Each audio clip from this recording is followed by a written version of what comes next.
Bloomberg Audio Studios. Podcasts, radio, news.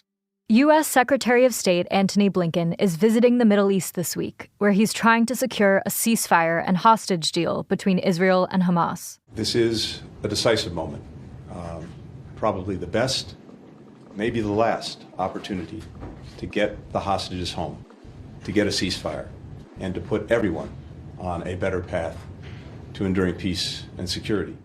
As of Monday afternoon, Blinken said that Israeli Prime Minister Benjamin Netanyahu had accepted the current proposal. Hamas has yet to officially respond. It's been 10 months of war in Gaza, and according to the Gaza Health Ministry, over 40,000 Palestinians are confirmed dead. The entire Gaza Strip has been impacted. If an immediate ceasefire and eventual peace deal are achieved, the question then becomes, how could the Gaza Strip rebuild? To get a sense of what this reconstruction could look like and what it might take, we reached out to several Bloomberg reporters who've been covering the conflict. One of them is Fares Alghoul.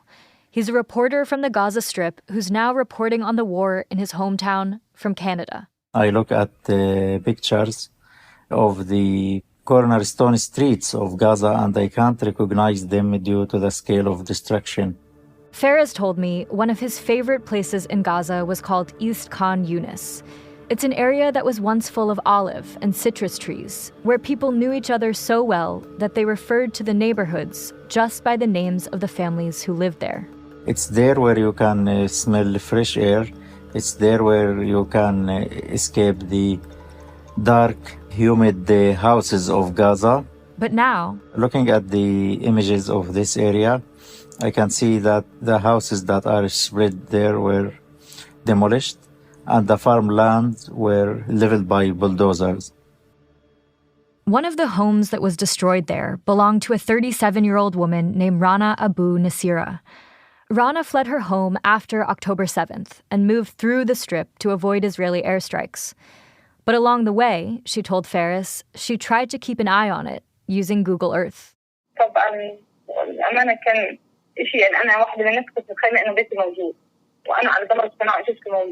She was hopeful that her house was still standing because she was looking at Google Earth images without knowing that this service doesn't update real time. But eventually, when she was able to return to her house, she found it a pile of rubble.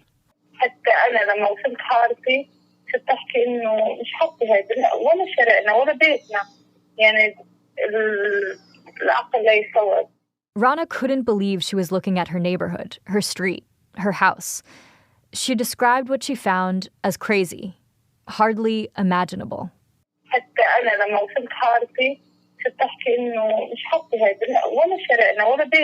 Months of dreaming about returning home one day were dashed in an instant.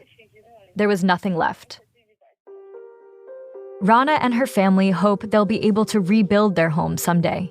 But in the meantime, they've pitched a tent in the bombed-out backyard of their house. Fares told us that among the nearly 2.2 million people displaced by the conflict, this is a familiar story. That's what most of the people will do. Today we are talking about 70% of the houses of the Gaza Strip are destroyed and damaged. Today on the show, the enormous task of rebuilding Gaza and what role the international community will play as the rubble clears.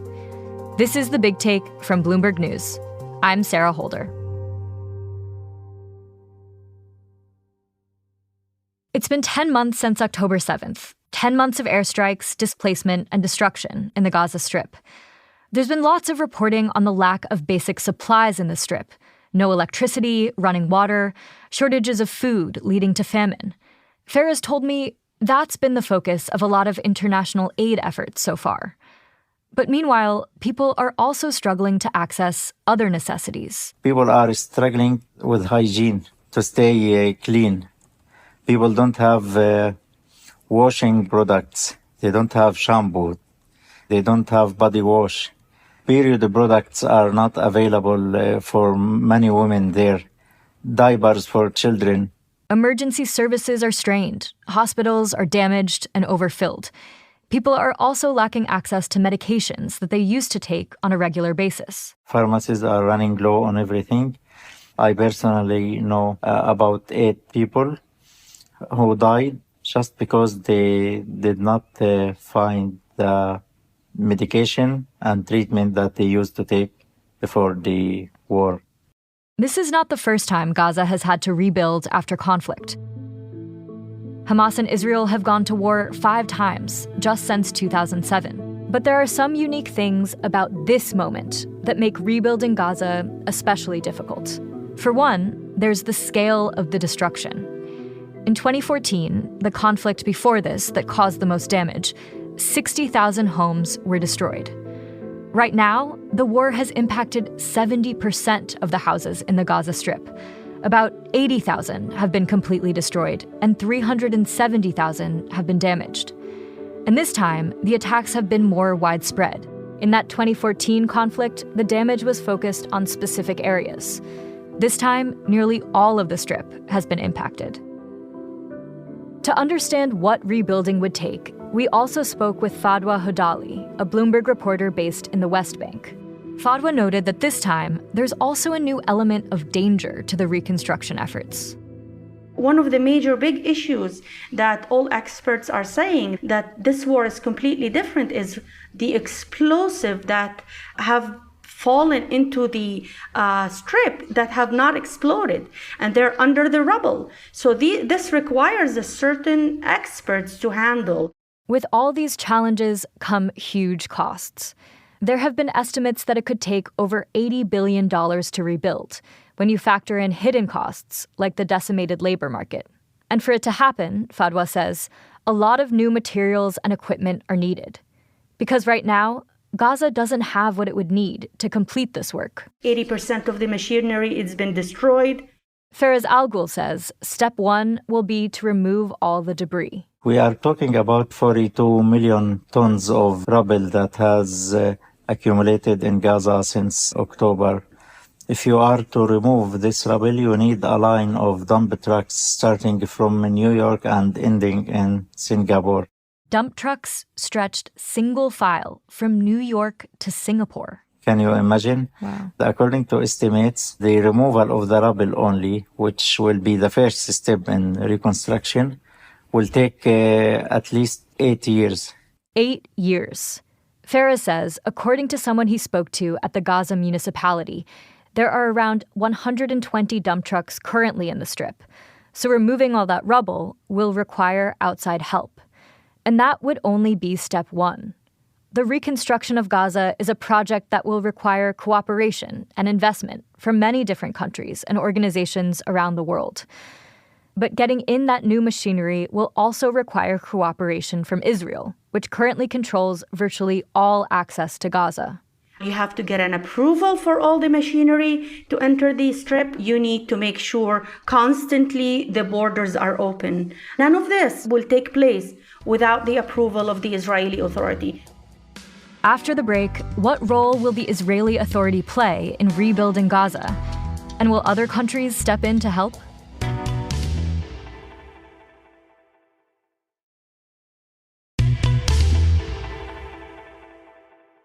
The Israeli government currently controls access to Gaza, and so any machinery or materials the Strip needs to rebuild, that will require the approval of the Israeli government. But Israel has expressed concerns in the past about material it considers dual use entering the area. Any material that could conceivably be used for a secondary, unintended, or unwanted purpose of a military buildup, a security threat, would be deemed dual use. We spoke about this dynamic with Dan Williams, a reporter out of Bloomberg's Jerusalem bureau. It's worth mentioning here that Hamas and other fighting factions in the Gaza Strip have proven very capable when it comes to using rudimentary materials and tools and using these to build up an effective arsenal and even a citadel. So, for example, we know from previous videos issued by Palestinian fighters that even water pipes can be extracted from the ground and converted into rockets. We know that tiles and concrete that may have been intended for, hospitals or schools can be used to line and buttress the hundreds of miles of tunnels, fighting tunnels that Hamas and Islamic Jihad and other groups have created underneath the Gaza Strip. Fares Alghoul says, in the past, these sorts of restrictions have had a big impact on rebuilding efforts. Even after 2014, Israel restricted and regulated the delivery and entry of construction material by following a mechanism that would track every bag of cement and will vet the beneficiaries, those who will receive the cement, and would calculate how much cement or construction material this house needed. Dan Williams says part of Israel's willingness to allow materials into Gaza will depend on who takes over there, if and when an eventual peace deal is achieved. Post-war discussions for Gaza are central to the issue of reconstruction for Gaza for a simple reason. This is a mammoth task. It's a mammoth task that will fall to whoever is formally in charge of the Gaza Strip. It's not clear what the day after would look like, given that Hamas has no intention of yielding its rule of the Gaza Strip if it can avoid it, given that Israel has been balking so far at proposals to reintroduce the Palestinian Authority to the Gaza Strip.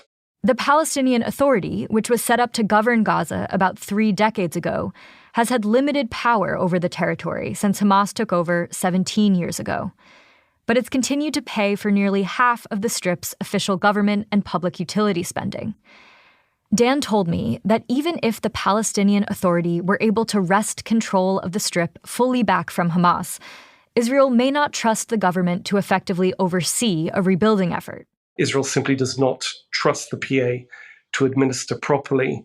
Some elements of the Israeli government indeed want Israel to administer the Gaza Strip indefinitely and even to rebuild Jewish settlements there, which were removed in 2005 when Israel withdrew from the Gaza Strip, and whose return would really be censured throughout the world among world powers, given they consider the settlements illegal. It's very hard to know how anyone could reach a situation where there'd be enough stability and enough bureaucratic consensus and enough fiscal consensus around the Gaza Strip to enable even the beginning of a reconstruction process to address the sheer extent of the damage there. Fiscal consensus. That lack of clarity on who will govern Gaza, it poses a problem when it comes to securing international aid and resources that are critical to rebuilding. Finding the tens of billions of dollars or more needed to rebuild could take longer, with inflation high and some nations already tired of sending continued aid to Ukraine for its war with Russia. And Fares says many countries may be wary of committing funds toward Gaza as long as peace there remains unstable. Look at Qatar, for example. It was the largest single donor for Gaza through 17 years of Hamas rule and Israeli blockade.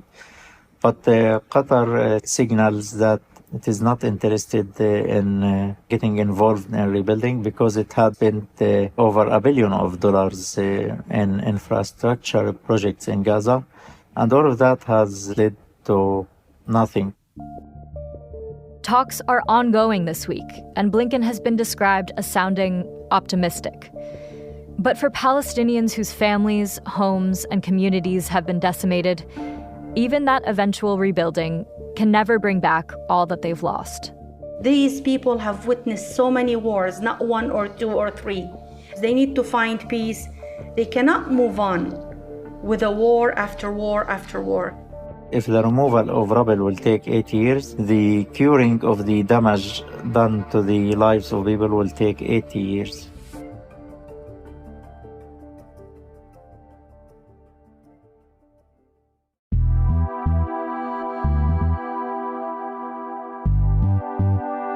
This is The Big Take from Bloomberg News. I'm Sarah Holder. This episode was produced by Julia Press. It was fact-checked by Adriana Tapia and edited by Caitlin Kenny and Caroline Alexander. It was mixed by Alex Sugiura. Our senior producers are Kim Gittleson and Naomi Shavin. Our senior editor is Elizabeth Ponso. Nicole Beamsterboer is our executive producer. Sage Bauman is Bloomberg's head of podcasts. Thanks so much for listening. Please follow and review The Big Take wherever you get your podcasts. It helps new listeners find the show. We'll be back tomorrow.